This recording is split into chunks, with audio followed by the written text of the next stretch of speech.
Here's a super simple way to set or change your Facebook featured photos, which is a section inside of the Facebook app. Now on the Facebook app, to set this, you just go to the menu icon over here and then go to your profile. So see profile.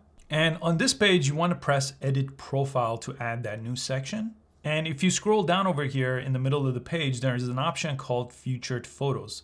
Press try it here.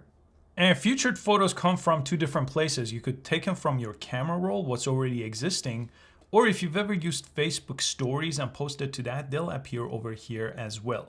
In this case, I'm just gonna bring something here from my camera roll. And once you press next, if you added multiple pictures here, you could make one of them the cover of this entire thing.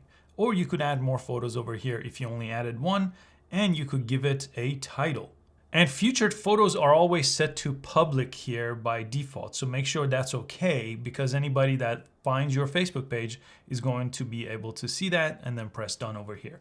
So now if someone sees your profile here, they're gonna see this new section, and anytime you could go ahead and add new ones now from here if you wanted to change it, or you could press and hold on the existing one and just delete this collection. Collections could be multiple different pictures here as well. And it's that simple to set or to remove your Facebook featured photos on the Facebook mobile app. I hope you found this useful. Please give it a thumbs up, and I'll see you next time.